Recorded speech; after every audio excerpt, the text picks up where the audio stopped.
تمہیں پتہ ہے کہ صبر کرنا اتنا مشکل کیوں لگتا ہے؟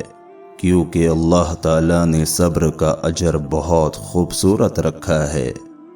جس طرح آسانیوں کے لیے مشکل راستوں سے گزرنا پڑتا ہے، اسی طرح ایک خوبصورت مقام تک پہنچنے کے لیے صبر سے گزرنا پڑتا ہے۔ پتہ ہے، اللہ صبر کرنے والوں سے بہت محبت کرتا ہے۔ ذرا سوچو، آپ ان آزمائشوں پر اور اس مشکل وقت میں صبر کریں گے تو اللہ تعالیٰ کو آپ کتنے پیارے ہو جائیں گے۔ اور جو لوگ اللہ کی رضا کے لیے صبر کرتے ہیں، وہ لوگ اللہ کو بہت پیارے ہوتے ہیں۔ تو کیسے ممکن ہے کہ اللہ اپنے پیاروں کے صبر کو رائگاں کر دے؟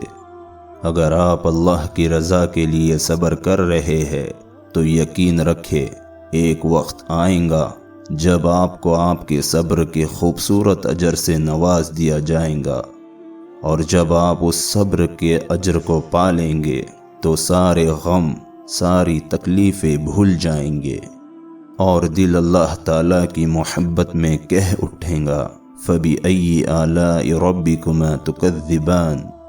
ہمیں لگتا ہے کہ ہم اتنا صبر کرتے ہیں، اتنا برداشت کرتے ہیں، پھر بھی کسی کو ہماری تکلیف نظر نہیں آتی، ہمارا صبر نظر نہیں آتا۔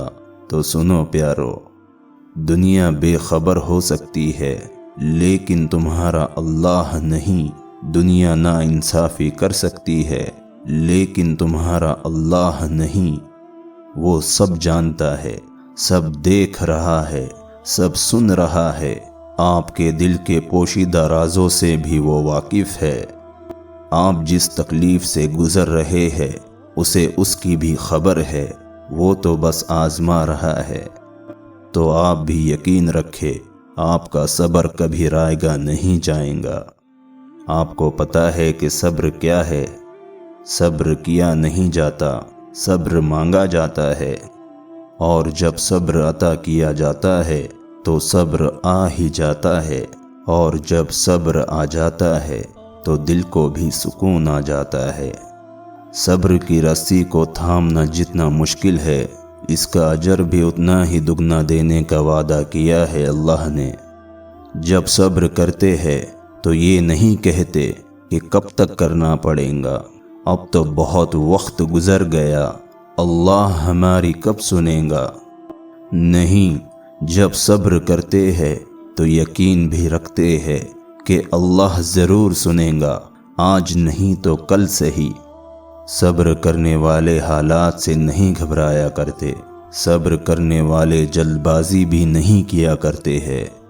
پتہ ہے، جب صبر آ جاتا ہے تو انسان اللہ کے فیصلوں میں چھپی مصلحتوں کو سمجھنے لگتا ہے۔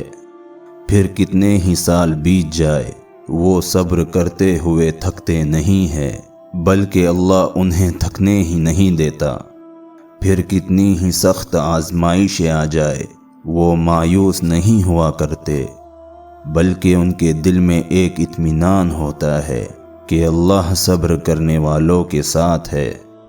تو یقین رکھو نا، اللہ آپ کے ساتھ ہے، اور اس سے بڑھ کر اور کیا ہو سکتا ہے۔ صبر یہ نہیں کہ آپ دعا مانگو، نہیں، دعا تو مومن کا ہتھیار ہے۔ صبر یہ ہے کہ آپ جب اللہ سے مانگو تو جلد بازی نہ کرو، بلکہ یقین رکھو کہ اگر اللہ آج نہیں دے رہا تو یقیناً اس میں ہماری ہی بہتری ہے۔ دیکھو، یہ تو اللہ جانتا ہے کہ کس کو کب کیا دینا ہے، تو یقین رکھو وہ بہتر وقت پر بہترین سے نوازیں گا۔ بس تم دعا مانگنا نہ چھوڑنا اور اپنے صبر پر قائم رہنا، جلد ہی تمہیں تمہارے صبر کا صلہ ملنے والا ہے۔